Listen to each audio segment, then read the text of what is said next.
Hello, everyone, and welcome to Soul Stained Ink. My name is Beth, and I am here today to do yet another of my reviews of the books that I'm reading in grad school.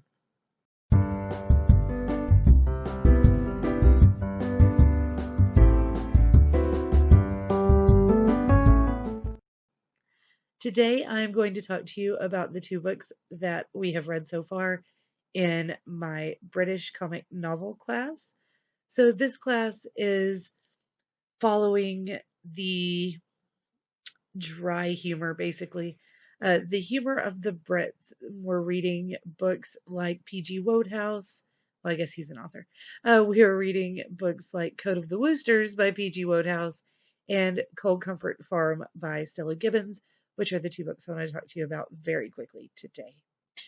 I have mentioned the Code of the Woosters previously. I very much enjoyed it. I believe I gave it 4 out of 5 stars.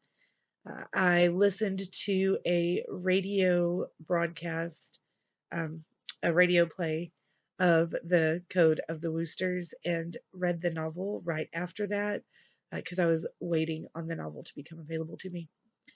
And both the radio play and the actual full novel are full out hilarious.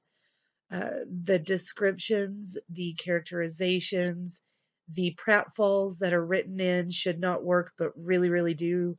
They all come together to create this crazy characterization of how the rich people live.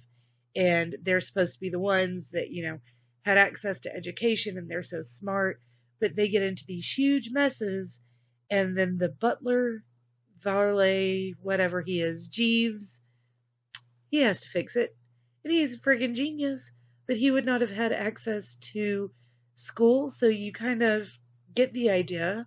I don't know if it's ever explicitly stated because I myself have only read Code of the Woosters. I do intend to go back and read the entire series, which begins with, I believe, my man Jeeves.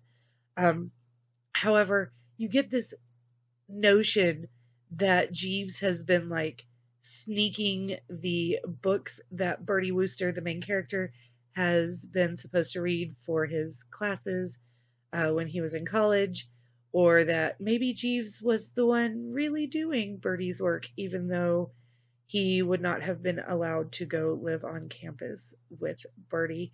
But the characters are hilarious. They are sarcastic. They have a very dry wit about them, which I appreciate to no end. And like I said, there are pratfalls written in that should not work. At one point near the beginning, he's like, I turned around to head out the door to look at this hideous silver cow cream pot thing and step on a cat that's just randomly in the middle of the store. And I trip and I stumble and normally in a normal book, I tripped over a cat and stumbled out the door would make you go, heh. But the way P.G. Wodehouse wrote this, it just made me guffaw. I cackled. I laughed so hard listening to the radio play and then reading the book that my stomach muscles hurt for a week. It's fabulous. I gave this 4 out of 5 stars, and like I said, I do intend to go back and read the entire series. The other book that we have read so far in my British comic novels class is Cold Comfort Farm by Stella Gibbons. This book is one I had never heard of before. I have heard of P.G. Wodehouse. A lot of people here on BookTube have read P.G. Wodehouse, discussed P.G. Wodehouse, and I always thought, oh, I should read those books, but then I never got around to it. And now I'm very sad that I had never gotten around to it. However, Cold Comfort Farm I had never really heard of. I knew that there was a mini series that had been on Amazon Prime. It is not available at the moment. I tried to go watch it. But I knew there had been a mini series or something that was done called Cold Comfort Farm. I had no idea it was a book. When we started reading it, I just kind of went, but then about 2 pages in, I started giggling. This is a very dry, very sarcastic parody of the pastoral novels from the late 19th century, early 20th century. But the author also really, really loves Jane Austen. and the book feels like some of the characters could have been Austen characters. She mentions a lot of Jane Austen works, and there's a writer called Mr. What is his actual name? Meyerberg, perhaps? They call him Mybug through the entire book, but his name is Mr. Meyerberg, and he's one of those intellectuals that only cares about sex. And he is researching and writing a book about how the Bronte sisters were basically lushes who couldn't possibly have written what they wrote.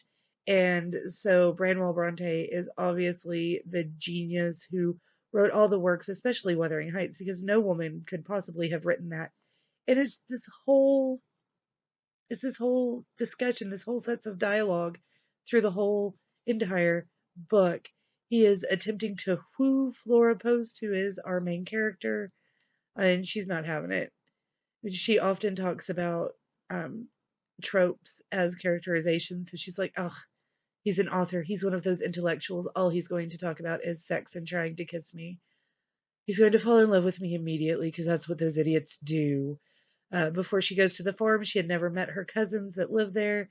So she's like telling her friend, Mrs. Smiling, that she just really hopes that her cousins are not named Seth or Reuben, but they probably are because the oversexed farm boys are always called Seth or Reuben, and they are. Her Aunt Ada runs around yelling, "I saw something nasty in the woodshed. There's always been stark adders at Cold Comfort Farm." Um, it's great. The book basically starts out, I just finished an analysis where I was like, they start in fear and they move to happiness because it starts out very dark, very melancholy, very much this parody of those gothic pastoral books that had been very popular. And then as they move along, she's fixing everybody. And there are a lot of things that happen that she did not have any hand in whatsoever, but she kind of takes it in stride and uses it to her advantage. And towards the end of the book, it's very different scene at Cold Comfort Farm. And I really enjoyed it. I've given this a 4 out of 5 as well. And yes, I listened to it on audio as I have been doing with all of my grad school books up until now. Vile Bodies I could not find on audio, so I had to print up a PDF version. Hopefully, I can get that read by Tuesday. However, that's not the point. I listened to it on audio, and the narrator was very, very good. And I intend to purchase a physical copy of this book to have on my shelf because I want to be able to underline and write notes in the margin. I think I might actually put it on the shelf with my Pride and Prejudice books. It's not really a Jane Austen work, but it references her a lot, like I said, and it just feels like a book that I'm going to want to reread multiple times and put on the shelf with Pride and Prejudice, which is my favorite shelf. So that is all I have for you for the books we've read for British comic novels. If you have read these, or if you've read Vile Bodies, because that's the next one we're reading, comment down below. Let me know what you thought, and we'll talk to you again soon. I hope you guys have a wonderful rest of the week, and stay safe. Bye.